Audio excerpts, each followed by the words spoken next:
நஹ்மதுஹு வ நஸல்லி அலா ரசூலில் கரீம். அல்லாஹ்வுடைய கிருபையில் இதுவரையும் 29 தராவிகள் முடிந்திருக்கிறது. கிட்டத்தட்ட ரமலானுடைய நோன்புகள் நம்மளை விட்டும் பிரிவதற்கு தயாராக இருக்கிறது. கணியத்து குறித்தானவர்களே, தாவூத் அலைஹிஸ்ஸலாம் அல்லாஹ்விடத்தில் துவா செய்வார்களாம்.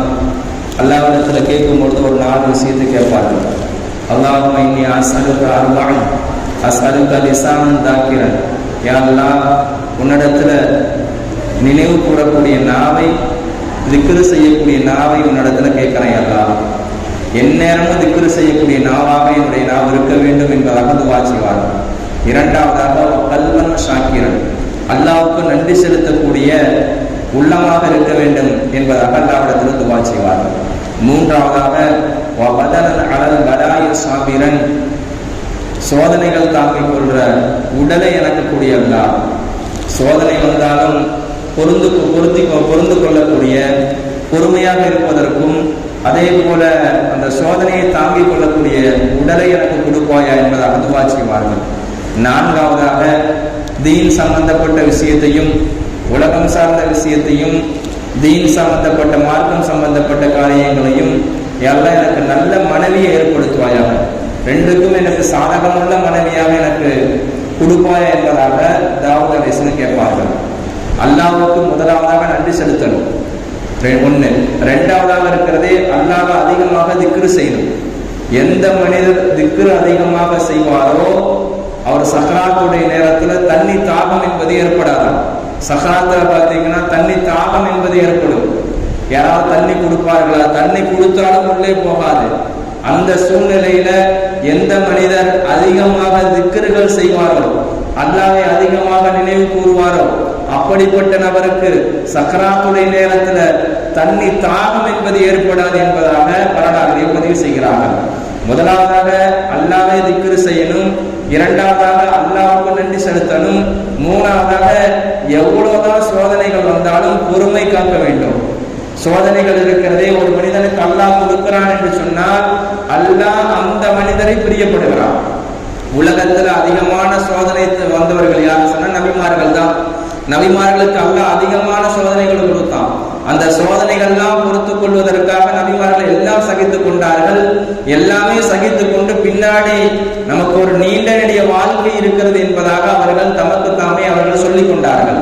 இப்படிப்பட்ட சோதனை வந்தால் அல்லாஹ்விடத்தில் பொறுமை காக்க வேண்டும், அல்லாஹ்விடத்தில் சொல்ல வேண்டும். அல்லாஹ் சொல்லுகிறான், இன்னல்லாஹ மஅஸ் ஸாபிரீன், நிச்சயமாக அல்லாஹ் பொறுமையாளர்கள் இருக்கிறேன் என்பதாக சொல்லி காட்டுகிறான்.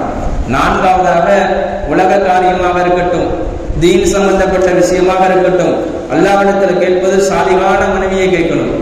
எந்த மனிதனுக்கு சாலிகான மனைவி, நல்ல மனைவி கிடைத்து விட்டாலோ அது மிகப்பெரிய ஒரு பாக்கியம்தான். முஸ்னத் அஹ்மதுடைய கிதாபில் வருகிறது, ஒரு மனிதனுடைய வாழ்க்கையில 4 விஷயம் கிடைப்பது மிக பாக்கியசாலியம். வாழ்க்கையில 4 விஷயம் கிடைச்சிருச்சு அப்படின்னு சொன்னா அந்த உலகத்துல அவன் மிகப்பெரிய ஒரு பாக்கியசாலி என்பதாக வருகிறது. சஅத் இப்னு அபி வக்காஸ் ரலியல்லாஹு அன்ஹு அவர்கள் அறிவிக்கிறார்கள், நபி ஸல்லல்லாஹு அலைஹி வஸல்லம் சொன்னார்கள், 4 விஷயம் கிடைக்கிறது ஒரு பாக்கியசாலி, ஒரு பாக்கியசாலி என்பதாக சொன்னார்கள். ஒன்னு இருக்குது அல் மரஅத்து சாலிஹா, சாலிகான மனைவி. ஒரு மனிதனுக்கு சாலிகான மனைவி கிடைச்சிருச்சா ரொம்ப நல்லது. கணவன் என்ன கொடுக்கிறானோ அது மனைவி வாங்கி கொள்ளணும்.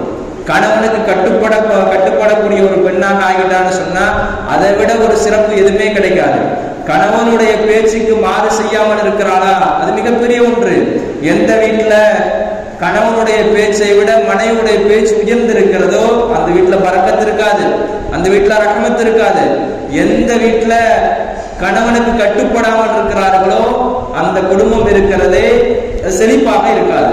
கண்ணியத்து குறித்தானவர்களே, நபி ஸல்லல்லாஹு அலைஹி சொன்னார்கள், ஒரு மனிதனுக்கு நல்ல மனைவி கிடைத்து விட்டால் அது நற்பாக்கியம் என்பதாக சொன்னார்கள். இரண்டாவதாக சொன்னார்கள் நல்ல வீடு. ஒரு மனிதனுக்கு நல்ல விசாலமான வீடு கிடைச்சிருச்சு, உலகத்துல தங்குவதற்கு வீடு வேணுமல்ல, விசாலமான வீடு கிடைத்து விட்டால் அதுவும் ஒரு நற்பாக்கியசாலி என்பதாக சொன்னார்கள்.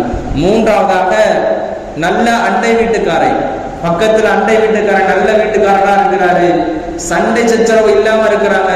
ஒரு சில வீடுகள் பார்க்கலாம், அண்டை வீட்டுக்காரங்க சண்டையிலேயே இருப்பார்கள். நம்ம எப்படிதான் நல்ல விஷயத்தை சொன்னாலும் ஏற்றுக்கொள்ளக்கூடிய பக்குவம் என்பது இருக்காது. பக்கத்து வீட்டுக்காரங்க நல்ல அண்டை வீட்டுக்காரனா கிடைச்சிட்டான்னு சொன்னா அது மிகப்பெரிய ஒரு பாக்கியசாலி என்பதாக சொன்னார்கள்.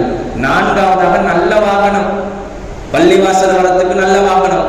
அதே போல வேற என்னென்ன தேவைகளுக்கெல்லாம் நல்ல வாகனம் நம்ம இடத்துல வாகனம் இருக்கிறதோ அந்த நல்ல வாகனத்தை நல்ல முறையில பயன்படுத்தி கொண்டோம் என்று சொன்னால், அந்த நல்ல வாகனம் அல்லாஹ் நமக்கு கொடுத்தார் என்று சொன்னால் இது மிகப்பெரிய ஒரு பாக்கியசாலி என்பதாக சொன்னார்கள்.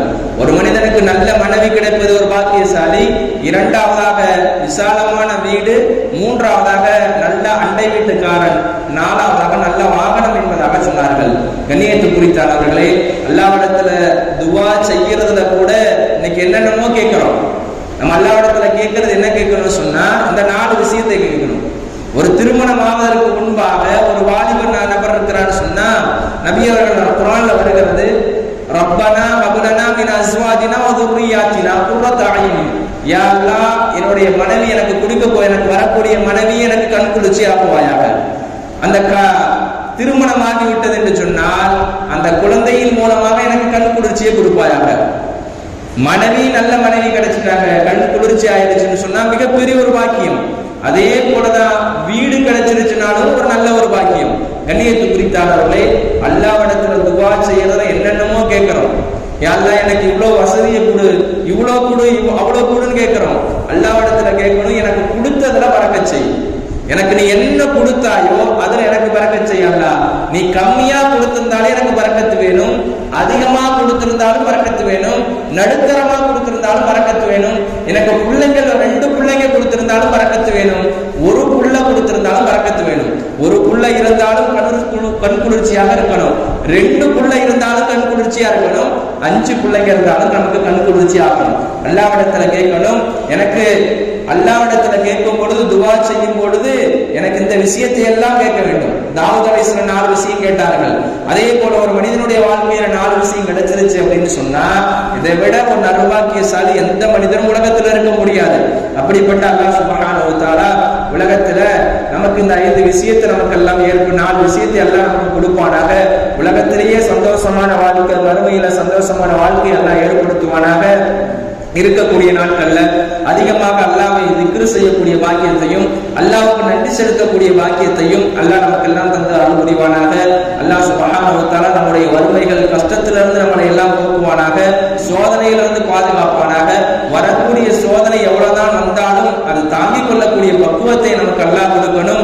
அவ்வளவு பெரிய சோதனை வந்தாலும் அல்லாஹ் சுப்ஹானஹு வ தஆலா மிகப்பெரிய ஒரு கெட்ட சோதனைகள் வந்தாலும் அதிலிருந்து நம்மளை எல்லாம் பாதுகாத்து நாளை வறுமையுடைய நாள்ல சொர்க்கத்தில் எல்லோரும் ஒன்றாக இருக்கக்கூடிய பாக்கியத்தை உங்களுக்கும் எனக்கும் தந்த அருள் புரிவானாக. வாஹிரு தஅவானா அல்ஹம்துலில்லாஹி ரப்பில் ஆலமீன். அஸ்ஸலாமு அலைக்கும் வ ரஹ்மத்துல்லாஹி வ பரகாத்துஹு.